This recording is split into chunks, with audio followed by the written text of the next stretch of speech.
Susan is going in and out because my AC is getting service today. Oh, bless you. Okay. Thank you. Thanks again, Sarah, for having me. Thanks for everybody being here. I know your time is precious, so we're not going to keep you long, but we're going to get some good stuff. You know, I kind of feel like I'm preaching to the choir just a little bit here, because Tom and Carrie and Sarah, all three of you already brought 3 of the points kind of that I was going to be bringing this morning. So we're on the same page, which is great. I love that all of us are together on this. My topic today is leading through crisis, and it comes from a video that John Maxwell did for us. Oh, by the way, I'm Anita Pandoff. I'm a certified speaker, trainer, and coach with the John Maxwell team. I coach individuals, companies, anybody, you know, I can either do groups or can do individuals, to increase productivity and improve their results through communication, leadership, and personal growth development. That's what I do. I've got about 25 years of experience in sales and coaching. And so I ran a direct sales company for almost 22 years, excuse me. So, but I don't know a lot about realtors, but I do know a lot of realtors. So I do know a little bit about your field. So hopefully I can speak into that. But you know, when Sarah asked me to speak to you today, I gave her 2 guarantees. The first guarantee that I gave her was that I promised her that I would give you something that you could take with you and apply right away, something of value that you could take with you and apply right away. And the second thing I promised her was that I would give you an opportunity to work with me further. Because, you know, growth, some of you are ready to grow today. Some of you are already growing. I can tell from the way you spoke today. Some of you are already into growing yourself and being the best person that you can possibly be, and that's great. Some of you maybe never have started a personal growth plan, and guess what? Now's a great time. But for those of you who do want to continue to grow or start growing, my voice might resonate with you today. And if so, I'm going to be doing, we're going to give you the opportunity to take a little bit deeper dive into this material that I'm talking about today. I'll be sharing some more of the details at the end, but just keep in mind, I'm going to be facilitating a discussion group once a week for the next couple of weeks. And I'm also going to be doing a monthly growth plan. So just keep that in mind, and I'll kind of explain it at the end. But there are 2 things that I wanted to ask all of you to do today. I know everybody's kind of busy and maybe got other things going on, but if you can just take the next 20 minutes, maybe 30 minutes, and try to focus on what I'm saying, and maybe take out a piece of paper and a pen. And you know, the thing people a lot of times do when you hear a speaker is you want to write down everything the speaker says. And I'm going to give you lots of good stuff today, so there's a lot of stuff to write down. But I don't want you to just pay attention to what I'm saying. I kind of want to be your trigger today. What I'm saying is going to trigger thoughts in your mind. And that's kind of more what I want you to pay attention to than what I'm saying, because that's where your growth will come from. That's where the impact will come for you. So please feel free to write down what I'm saying, but whatever I'm saying that triggers something for you, that you think of something, that's what you want to pay attention to and write down, okay? And then the second thing I wanted to ask you to do is keep an open mind, okay? Because I want you to stay away from the 4 most dangerous words on the planet. Do you guys know what those are? I will ask for some participation, by the way, so feel free if I ask for participation to jump in. But the 4 most dangerous words in the world are, I've heard that before. Because some of the stuff I say today, you may have heard before. I'm not bringing you anything brand new. I'm not bringing you rocket science, you know. But what I want you to do is if you do catch yourself saying, oh, I've heard that before, what happens is we tend to dismiss it. We tend to not allow it to have the impact that it might need to have. So instead of saying, I've heard that before, ask yourself this question, turn it into a question and say, how well do I do that? That's what you want to pay more attention to instead of, I've heard this before, okay? So in the short time that I have with today, I want to speak to you about a subject that's both timely and extremely relevant, like Sarah started off the meeting with. It's called Leading Through Crisis. You know, and I don't have to tell any of you that we're in a crisis. We're all aware of that fact. And I was really encouraged this morning on the chamber meeting because Derek Brown, which I know is, he's a member of the council, he mentioned that, you know, it's not so much a realtor crisis, it's more a health crisis. And that was so encouraging to me because a lot of what I was bringing you today, I was concerned about how this might have affected your business, your industry in particular, because I wasn't sure exactly how it had affected you, but it was good to hear that a lot of you, even Carrie mentioned it a few minutes ago, Tom, you mentioned it, that, you know, there are things happening. You are still selling houses, you are still writing mortgages, you are still, you know, doing home inspections, you are still doing this stuff. And that is so encouraging, so encouraging. So I'm glad to hear that. And I don't know who better to go to look for wisdom through a crisis and how to lead through a crisis than to look to, of course, the one and only John C. Maxwell. How many of you know John Maxwell? Has anybody heard of him before? You guys know? Okay, yeah. Most of you. I had heard his name and I had maybe heard a couple of his quotes, but I never studied a bunch of his material until here recently. And I was shocked to find out he's written over 100 books. Sold more than 26 million copies. I mean, he's number 6 on the all-time bestseller list for Amazon. Pardon me, but fantastic author, but he's also amazing speaker and leader. He's a leadership expert and has been around for a long time. And what I love about him is he takes not only his own wisdom and experience, but he also gleans wisdom and experience from other people, from other leaders, and he puts it all together in such a way that's very easy to understand. So it's very rich. The content is very rich. So you're just gonna love it. And you know, you may not think of yourself as a leader if maybe you don't have a team that you lead. Some of you probably do have a team that you lead. So you definitely are a leader, whether you want to or not, right? You are a leader. But actually, we're all a leader in one way or another. Because like John says, leadership comes down to just one thing: influence. Nothing more, nothing less. Leadership is influence. And I want to help you lead through this crisis and become better because of it. Napoleon Hill was the one that said, I think, every adversity, every failure, every heartache carries with it the seed of an equal or greater benefit. I want to help you find that seed.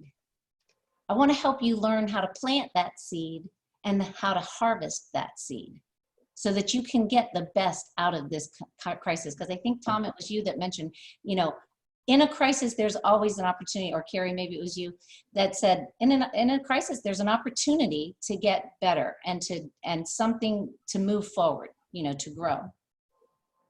And the most important person to lead in any time, no matter whether it's a crisis or a regular, is ourselves. And that's usually the biggest challenge too, is to lead ourselves. Leading ourselves is always the hardest person to lead. I know for me, it's my biggest challenge.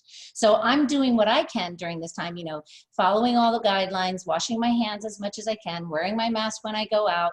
I'm trying to do all the things they tell us to do because that's leading by example. I want people to see that I am setting the example. And during a crisis, leadership is so crucial because the main difference between good leaders and bad leaders is most easily observed during a crisis. It's during a crisis when leaders show up, or you could almost say a crisis shows leaders up because it shows whether you're a good leader or a bad leader. A crisis is what's gonna, you know, when we get squeezed, what comes out?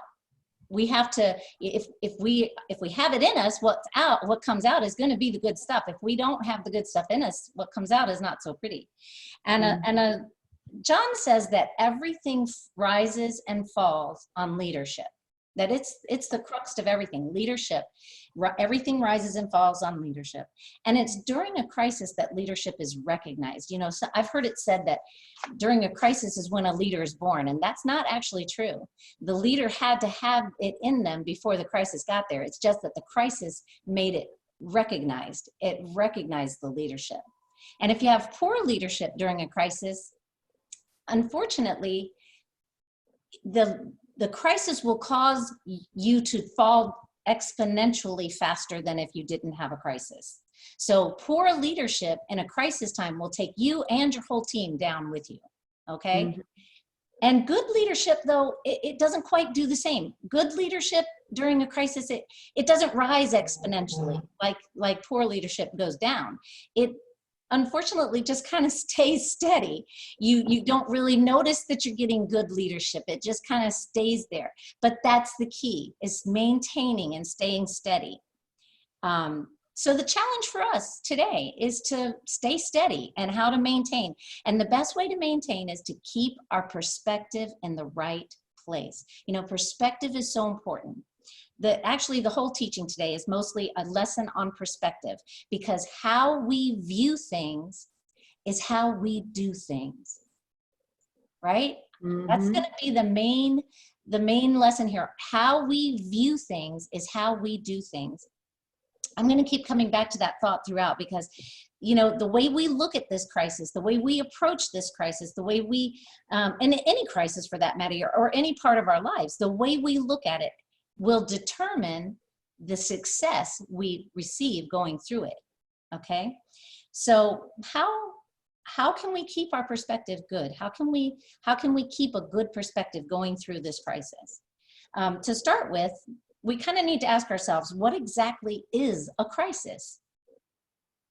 You know, the first thing to do is always to define the problem. So what is the definition of a crisis? What constitutes a crisis in your opinion? I just maybe want 2 or 3 of you, just real quick, you know, just real quick, what would you say is the definition, or what constitutes a crisis for you?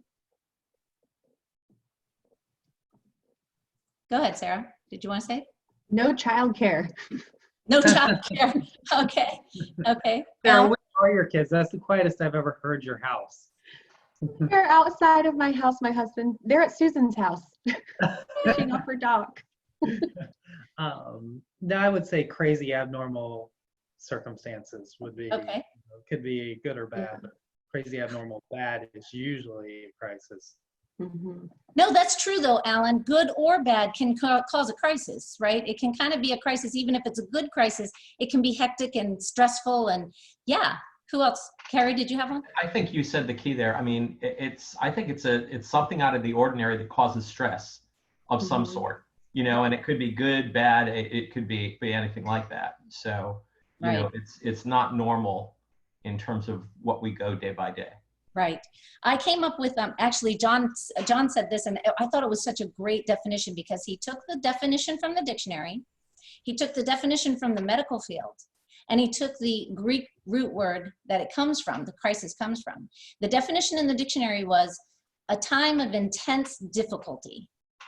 And the definition in the medical field is a turning point, like when a patient's condition is in crisis, it's a turning point. They're either going to get better or they're going to get worse. And then in the Greek word, it was a decision, which I thought that was an interesting definition, decision. Because think about it, during a crisis, decisions are huge. That's a huge part of crisis. So he put those 3 together and came up with a time of intense difficulty requiring a decision that will be a turning point.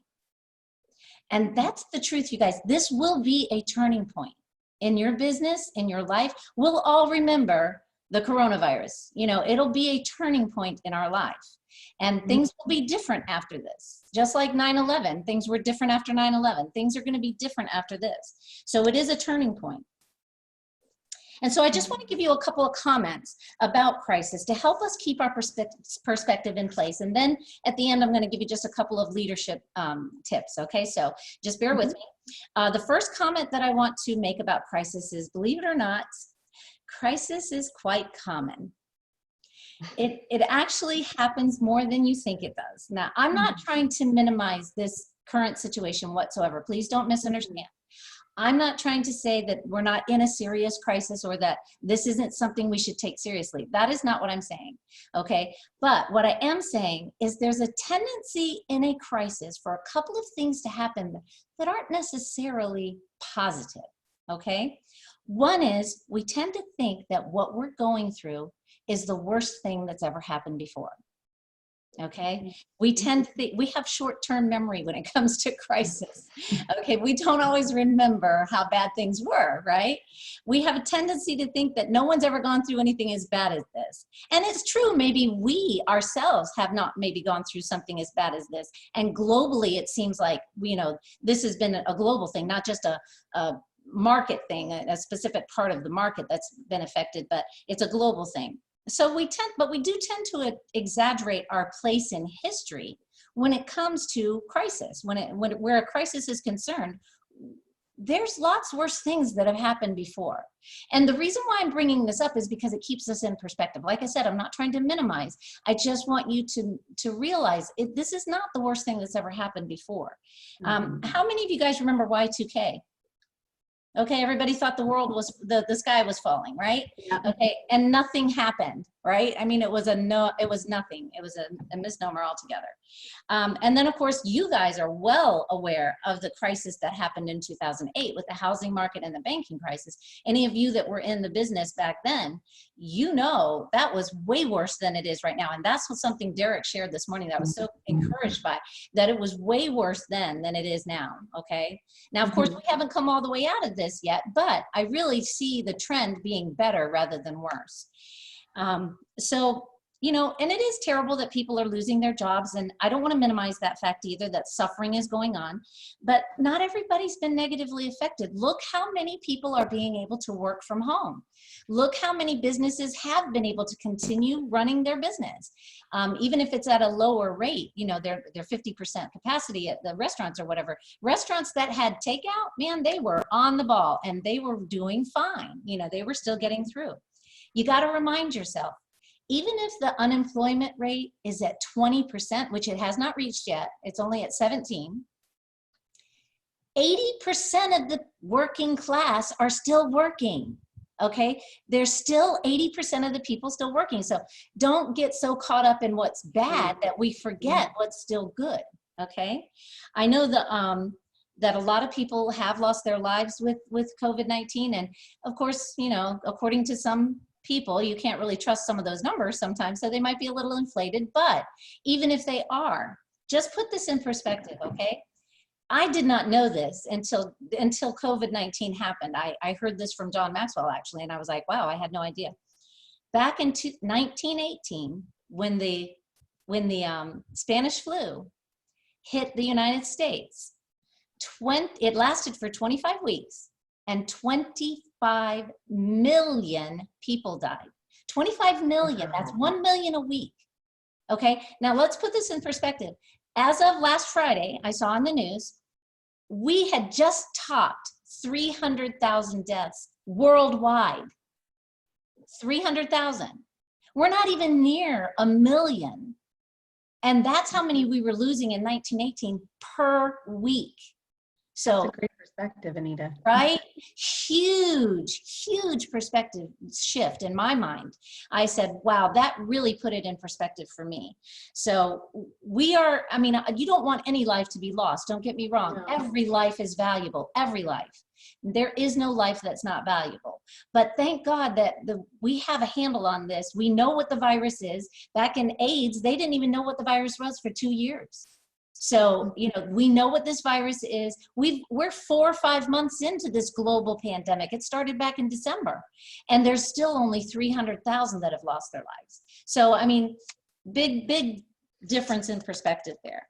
And what we have to remember, the main thing we want to focus on is what the wisest man in the world said back in Ecclesiastes, okay, thousands of years ago. This too shall pass. It's not always going to be this bad, okay? It's not always going to be social distancing. It's not always going to be, you can't go into your favorite restaurant, or you can't go, you know, to walk in a place or have a gathering. It's not always going to be this bad. But you know what? It's a sobering thought to remind ourselves that when things are going well, when your business is booming, when your family's in great health and everybody's happy, this too shall pass. It's a good reminder to that, you know, Even when things are going good, this too shall pass. There's only one constant in life, and that's change. Nothing in life ever stays the same. It's going to change. So be grateful for the good that's in every situation that you're in, because it's going to change. It's going to change. I want to read you this excerpt from C.S. Lewis that he wrote back in 1948. Now keep this in mind, 1948. Okay, this is 70 years ago. Okay, wow. And you're going to be amazed at how relevant it still is today. Okay, he was talking about the atomic bomb. So whenever I say, because that was the big scare, how many of you, any of you old enough to remember doing the atomic bomb drills in elementary school? Anybody but me? Am I the only one that remembers that? Really? Are you kidding? Have I got all of you? I remember. Okay, good. God, I'm not the only one. Yes. I think I'm the oldest one on the call. Okay. You remember it, Gary? Oh, yeah. I do. I remember getting under our desk and hiding and putting our heads down, and that's really going to help in an atomic bomb, right? I remember I missed the Vietnam draft by only a couple of years, so. Oh, okay. Wow. Yeah. I remember looking at bomb shelters with my parents. Yes. Do you remember bomb shelters, Claudia? So do I. So do I. Yep. Okay. So just keep this in perspective. He's talking about the atomic bomb, but every time you hear me say atomic bomb, I want you to just, well, if you want to, replace it with the word coronavirus. And you're going to be amazed at how much it revelates. So just stay with me for a minute. Okay. It'll only take a minute. Just stay with me, because I think this is powerful. In one way, we think a great deal too much of the atomic bomb. How are we to live in an atomic age? I'm tempted to reply, why, as you would have lived in the 16th century when the plague visited London almost every year. Or as you would have lived in the Viking age when raiders from Scandinavia might land and cut your throat any night. Or indeed, as we are living now in the age of cancer, syphilis, age of paralysis, age of air raids, age of railway accidents, age of motor accidents, right? In other words, do not let us begin by exaggerating the novelty of our situation. Believe me, dear sir or madam, you and all whom you love were already sentenced to death before the atomic bomb was ever invented. And quite a high percentage of us were going to die in unpleasant ways. We do have, indeed, one very great advantage over our ancestors: anesthetics, right? At least we have painkillers, right? Mm-hmm. It is perfectly ridiculous to go about whimpering and drawing long faces because the scientists have added one more chance of painful or premature death to a world which already bristled with such chances, and in which death itself was not a chance at all, but a certainty. The first point to be made, this is the first point to be made, and the first action to be taken is to pull ourselves together. If we're all going to be destroyed by an atomic bomb, then let that bomb, when it comes, find us doing sensible and human things. Praying, working, teaching, reading, listening to music, bathing the children, playing tennis, chatting with our friends over a Zoom call. No, it doesn't say that in here. I just put that in there. I appreciate it. Not huddled together like frightened sheep and thinking about bombs or about corona. They may break our bodies, but they need not dominate our thoughts. Isn't that amazing? 70 years ago, and that's still so relevant. You know, really the human race is the same, no matter when we all tend to be the same, no matter when. Absolutely. So go ahead. I mean, like like I'm just like absorbing all of it, and it's just crazy I mean, we're Women's Council strong, we're Americans strong, we're strong people. Yes, we are. Can get through. I think that's the most beautiful thing that I've ever heard, because in this face of adversity is where we find our strength too. Absolutely. I mean, I have found strength in things like I'm still learning who I am and my strengths, and I definitely can tell you weaknesses, but I'm definitely like finding this inner strength. And I have to tell you, like, it's been such a amazing journey. And I'm so excited to do it with all of you, because each and every single one of you have made such an impact in my life. Even you, Felicia, and Claudia. So thank you, Anita. You're absolutely welcome. You know, it's funny because one of the biggest challenges that we have in a crisis is the distraction of uncertainty. The uncertainty is what brings the fear and the panic. And unfortunately, I'm sorry guys, I don't mean to offend anybody because I'm not political in nature or anything, but the worst thing you can do right now is to watch the news. Yeah. Okay? I'm sorry, the news sensationalizes everything. They make it sound worse than it is. I get my 10 minutes of headlines and I go to creditable sources to get my information. I don't get my information from the news as much as I possibly can, because you know what? It's distorted. It's distorted and they make it sound worse than it is. So I agree 100%. yeah, take your focus off the news. Turn it off. In fact, I was working with a lady. I started working with a lady in the end of March during this time. She was really struggling. She was so severely anxiety. She was having so much anxiety and so much depression. And that's the first thing we talked about, was limiting the news, limiting the social media. Okay, we were just talking about this last week. She can't believe the difference in her anxiety level. Just removing those two things from her life has helped so much. And of course, focusing on the positives. So instead of being distracted, what we want to do is gain traction. You know, distraction takes us away from our goals. Traction is moving toward our goals. So the way we do that is by focusing on what's good. I love that you said what you said, Sarah, about being home with your kids. My daughter said the very same thing to me last weekend. Last weekend was the first weekend we had gotten together, you know, since the virus, because she lives in Orlando. I live up here in Deltona. So we were trying to stay away from each other. And believe me, it killed me not to have my grandbabies for a month and a half. I was like, oh my gosh, I got to see my babies. But she's been working from home since like mid-March.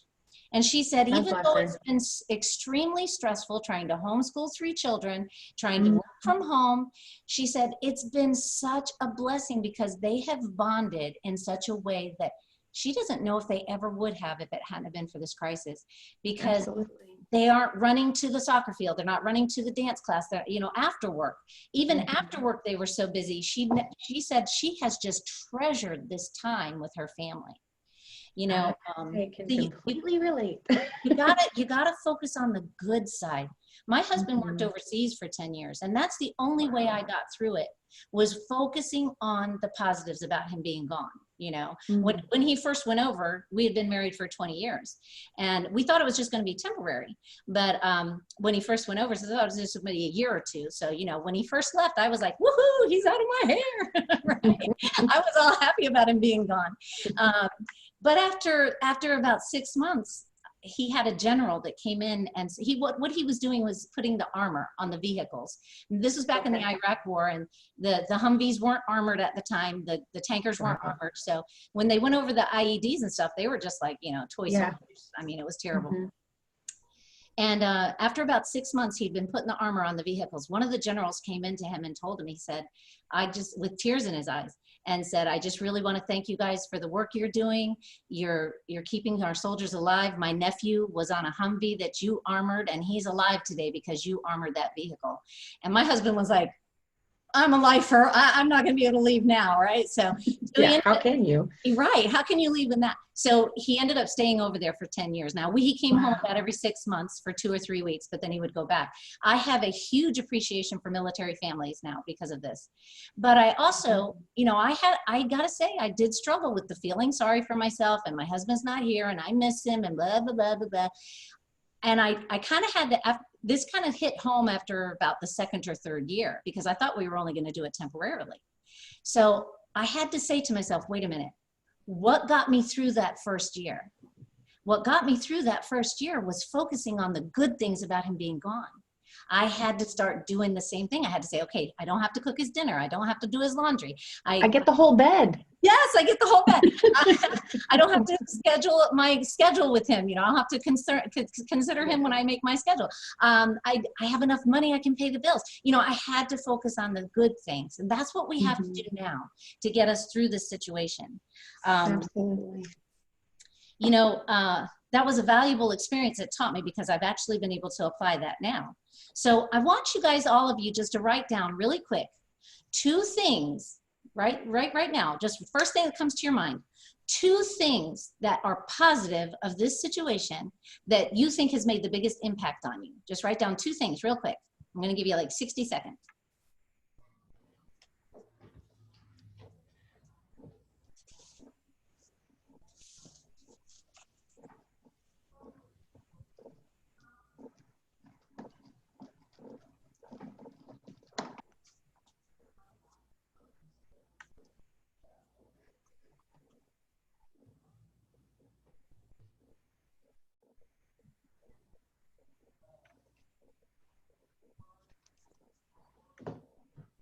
Now, I want you to take those 2 things when we get off the call today.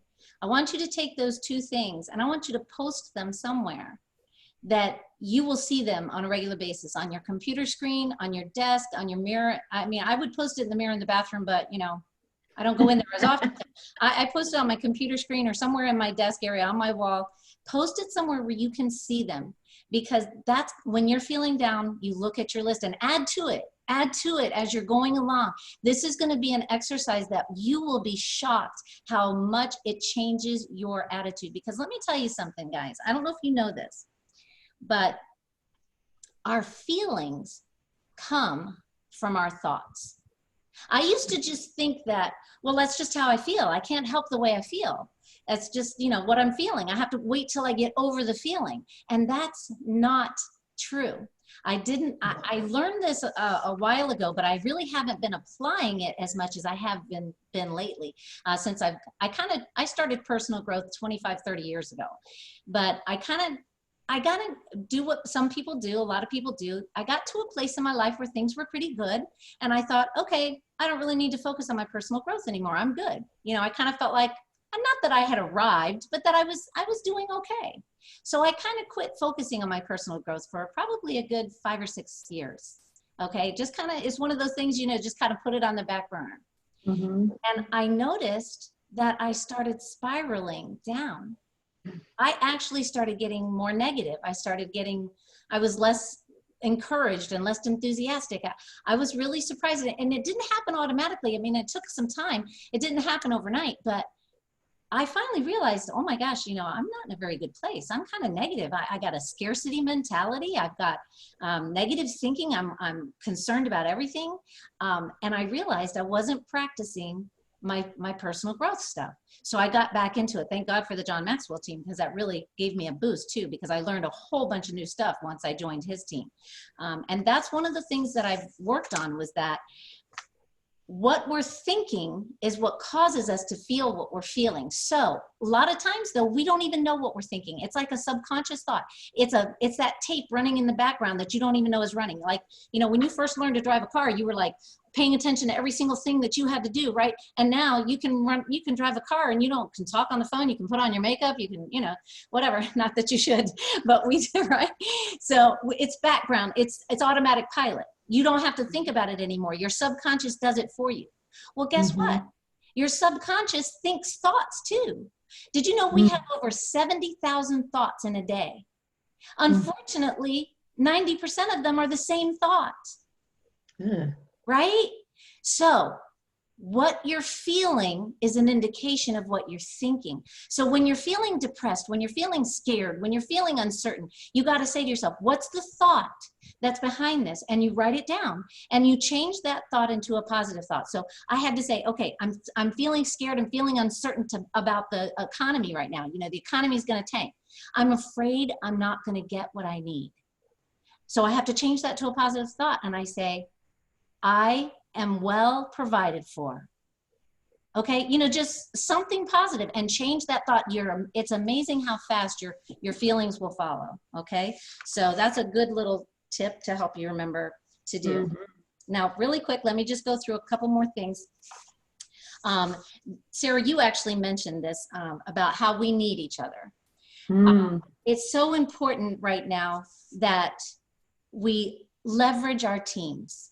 Okay, if you don't have a team, leverage the people that are in the same industry that you're in. Get together with other people that are in the same industry or in the same, like if you personally, the same kind of, you know, situation you're in, either like you, Sarah, get together with other moms that are home with their kids, you know, on a Zoom call, whatever, something that you have in common with them. Yeah, not together in person. Okay, don't do that, but get together, leverage your team, because we need each other. We need each other, you guys. When we're weak, somebody else might be strong. I had a saying that my mentor back when I was in direct sales taught us, that when I'm weak, when I need a meeting, I need to be in the meeting because I'm weak. I'm not doing so good today. I need to be at the meeting. When I'm strong, when I'm feeling really good, the meeting needs me. Because I need to share my encouragement with others around me. And I need to share that strength so that I can encourage them, because just when I'm weak, somebody else is going to encourage me. And just when I'm strong, there's going to be somebody I can encourage. So look for ways that you can help people. Tom said it perfectly. Just listen to somebody. Just listen to them. Like this poor woman was about ready to kill herself. How huge is that? That was a huge point you made, Tom. You saved her life. I mean, yes, like you said, it was God working through you, but you saved her life. You have to be present to know.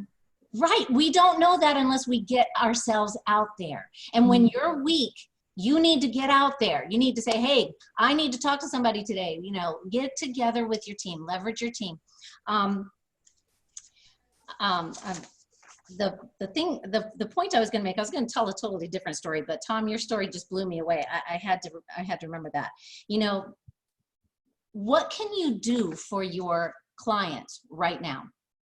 Okay, even if you're not busy with making sales or doing the mortgage or whatever it is your business is, if you're not able to do the business right now, okay, what does your client need? Put yourself in front of them. Oh shoot, where did Alan go? I wanted to tell Alan, you guys, I gotta say, I don't know the rest of you, but I am friends with Alan on Facebook. I gotta say, I gotta give kudos to Alan. He has been on Facebook doing lives, even with people in other industries. He's been putting himself out there. He facilitates the chamber meeting on Tuesday mornings for the West Volusia Chamber.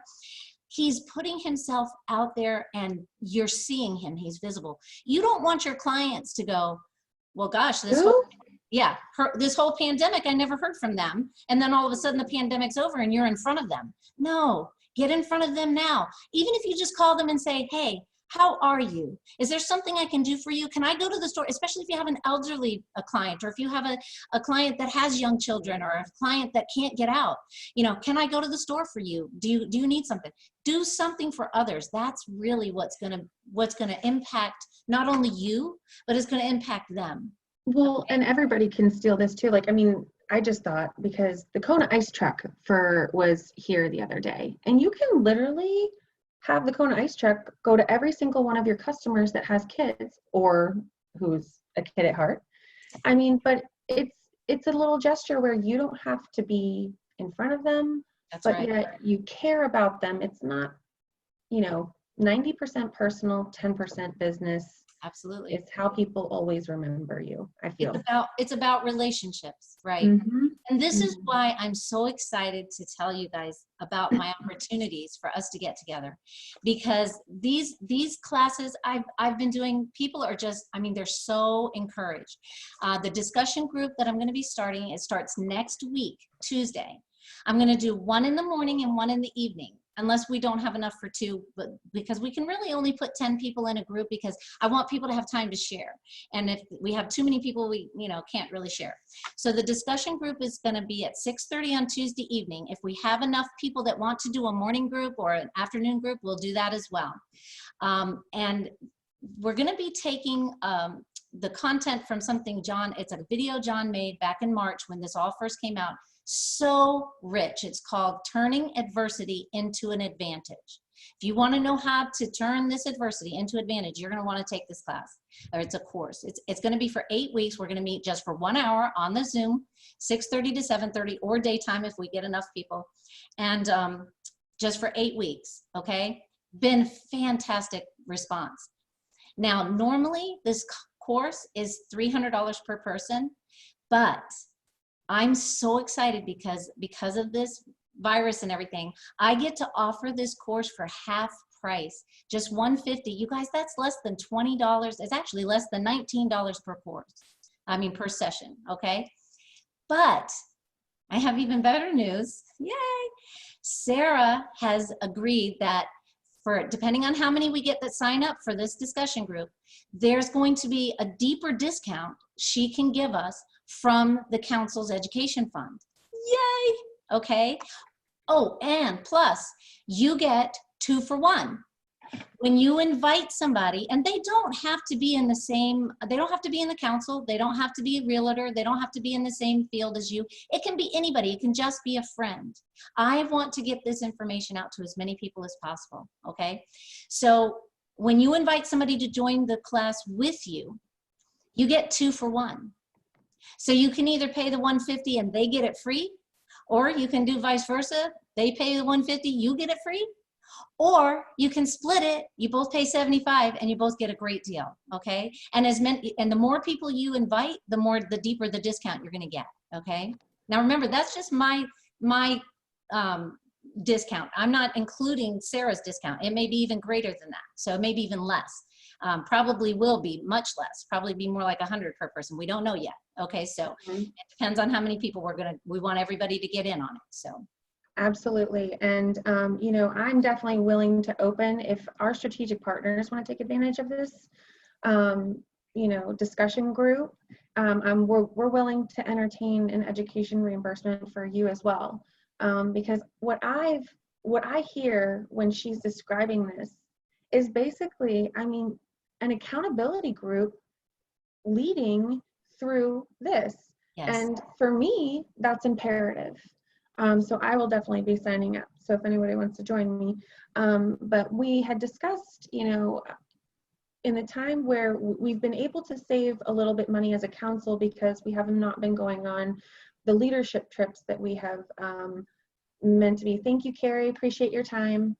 But you know, we have had some allocated funds available now to provide more benefits to our members and our strategic partners, and we want you to grow during this time. So if this is something you're interested in, please, please, please don't hesitate to reach out to me.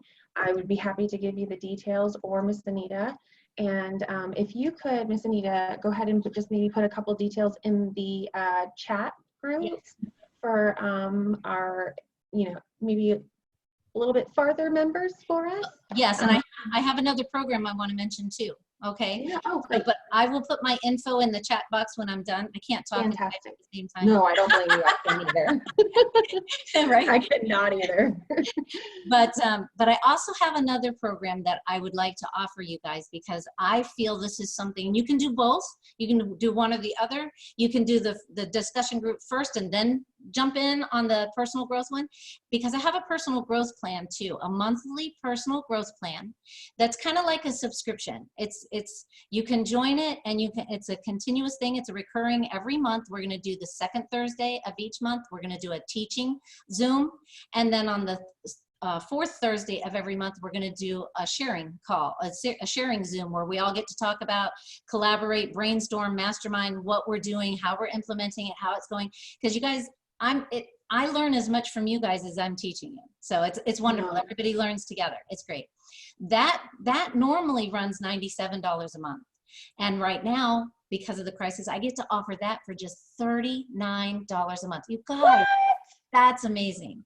And it's on the 15 invaluable laws of growth, which is just a really good basic personal growth plan. Okay, if you don't have a personal growth plan, I highly recommend that you just jump in this, see if you like it. Oh, and for both of these programs that I have, guys, listen, here's the deal.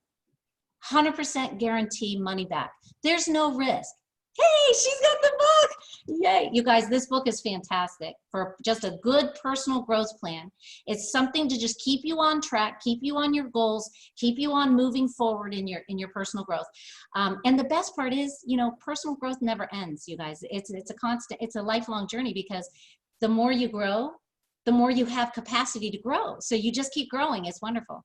Now that plan, like I said, it's normally 97. I'm giving it for 39. And we might even be able to get you a discount on that one too, depending on how many people join that too. Okay. And that Absolutely. one you can do for as many months as you want. And then, you know, it's for a full year.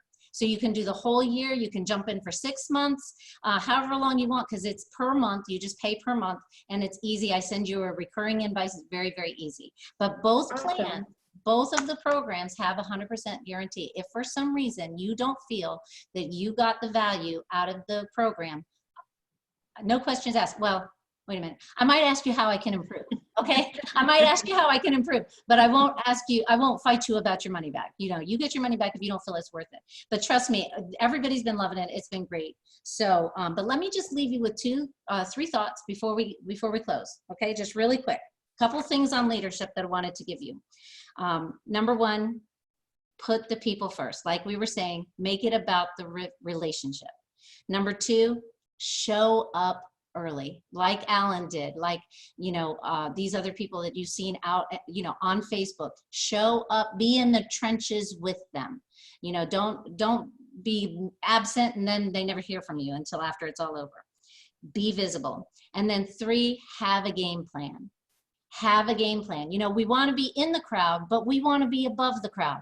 We don't want to be following where the crowd's going. We want to see where the crowd's going and make a plan on how to go in the right direction. Even if you don't have all the answers, have at least a game plan to start with so that you can lead in the right direction, and maybe have a plan B and a plan C and possibly even a plan D, because, you know, things are changing daily. So, but have a plan. I was going to say, and Amy Snook, our Florida State Vice President, she actually calls them action plans. Right. And she has different action plans for different things. Right. And it, you know, no matter what it is, somebody follows into some sort of action plan. And, you know, she's a spreadsheet gal, so, or whatever the case may be, if you need help, there are people within Women's Council and resources like Anita that can help you build your business even from the ground. That's the key. And you guys, let me just last thought, and then I'll close. Mm-hmm. You know, it's easy to think, well, I'll get better on my own. I'll just grow. You know, the longer I do something, the better I'll get at it and I'll grow. And it's easy to think that. I used to think that too. But unfortunately, what happens is if we don't know we're not doing a good job at it, it just makes it permanent. It doesn't make us grow. Okay. We have to have something to show us the way. So you have to be intentional about your growth. It's not going to happen automatically. It might happen accidentally, but it won't happen automatically. And procrastination is a dream killer. Procrastination is a dream killer. It's also going to rob you from being what you're supposed to be. So we're going to make this offer. This offer is only available till Thursday at noon. Okay. It's 48 hours. So you've got to sign up now. I'm sure me and Sarah can get together and send out an email blast to everybody after, right? Right. Yes, absolutely. And we'll be putting it on our website, and we'll do a Facebook blast as well, as long as it's a contact. And you gotta, and it's first come, first serve on the discussion groups. It's first come, first serve. I can only fit 10 in a group. Like I said, we can always do another one, but we got to know right away. So for, Thursday by noon, email, text, whatever you got to do, Facebook message Sarah, let her know. She will give me that information, then I'll be in contact with all of you. Okay. Perfect. So we will send this out. So I don't need to put it in the chat, Sarah. We'll send this out for everybody. Is that okay? Yep, and me and Lorna are going to do it together. And thank you so much, everybody, for being here. Thank you for letting me speak to you today. It was an absolute privilege and an honor to be a speaker today. I really did enjoy it. Thank you for your participation. And I look forward to working with all of you in the future. Thank you. Thank you. Thank you so much, Anita. My pleasure. We really appreciate you. We really appreciate your disposition. And for everyone who's still on the phone call, hey, Alan, she gave you kudos and you weren't even here. Yeah. Go ahead, Anita. You didn't hear my kudos, did you? I heard I was early. Okay. You're gonna have to get the recording.